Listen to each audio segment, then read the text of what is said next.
যে দরদ যেদিন আসবে সেই ভালোবাসায় সবার আগের সব হয় না, যে মানুষ কি হয় নতুন প্রেমে পড়লে তার এক্স টেক্স সব ভুলে যায়।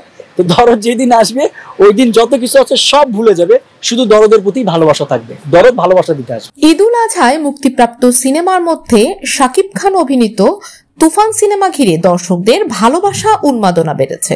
দল বেঁধে সিনেমা দেখতে যাচ্ছেন দর্শক, মাল্টিপ্লেক্সগুলোতে পাওয়া যাচ্ছে না টিকিট, প্রেক্ষাগৃহে যেন বাংলা সিনেমার উৎসব চলছে। তবে সিনেমা দেখার এই উৎসব কি শুধু ঈদকে ঘিরেই চলবে? বেশ কয়েকটি নতুন বাংলা সিনেমার মুক্তির অপেক্ষায় রয়েছেন দর্শকরা। দর্শকের আগ্রহের কেন্দ্রে রয়েছে সাকিব খান অভিনীত অনন্য মামুন পরিচালিত দরদ। সিনেমাটির টিজার পছন্দ করেছে দর্শক, সেখানে রোমান্টিক ও অ্যাকশন অবতারে দেখা গেছে সাকিব খানকে। এই তারকার নানা মাত্রিক চরিত্রের লুক আর সংলাপে মুগ্ধ হয়েছেন দর্শক। সিনেমাটিতে সাকিব খানের বিপরীতে আছেন বলিউড অভিনেত্রী সোনাল চৌহান। এই সিনেমায় আরো অভিনয় করেছেন পায়েল সরকার, বিশ্বজিৎ চক্রবর্তী, রাজেশ শর্মা, এলিনা শাম্মী, ইমতু রাতিশ, রাহুল দেব, অলোক জৈন, সাফা মারিয়া সহ অনেকে। মুজিব খ্যাতনায়ক আরেফিন শুভ অভিনীত নতুন সিনেমা নীলচক্র মুক্তির অপেক্ষায় রয়েছে দর্শকরা। ইতোমধ্যে সিনেমাটির ফার্স্ট লুক পোস্টার প্রকাশিত হয়েছে। সিনেমাটি পরিচালনা করেছেন মিঠু খান।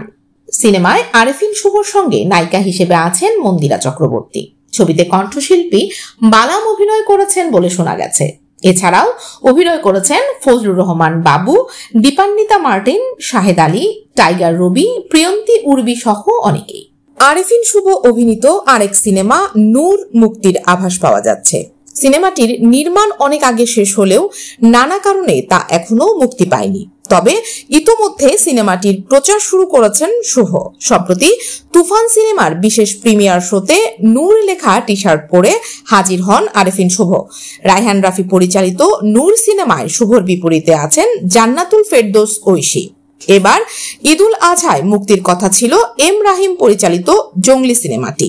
সিয়াম আহমেদ, বুবলি, দিঘি অভিনীত সিনেমাটির পোস্টার প্রকাশ করে মুক্তির আগাম বার্তা দিয়েছিল প্রযোজনা সংস্থা। কিন্তু নানান কারণে ঈদে মুক্তি থেকে পিছিয়ে আসে সিনেমাটি। আগামী কয়েক মাসের মধ্যে এটি মুক্তির সম্ভাবনা রয়েছে বলে জানা গেছে। জঙ্গলি সিনেমায় আরো অভিনয় করেছেন দিলারা জামান, শহীদুজ্জামান সেলিম, রাশেদ মামুন অপু, সোহেল খান, ইরফান মৃধা শিবলু। সানি সানোয়ার পরিচালিত এশা মার্ডার কর্মফল সিনেমাটিও মুক্তির অপেক্ষায় রয়েছে।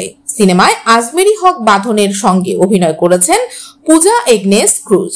আরো অভিনয় করেছেন মিশা সওদাগর, শতাব্দী ওয়াদুদ, সুমিত সেনগুপ্ত, রৌনক রিপন, ফারুক আহমেদ, শরীফ সিরাজ, সুষমা সরকার।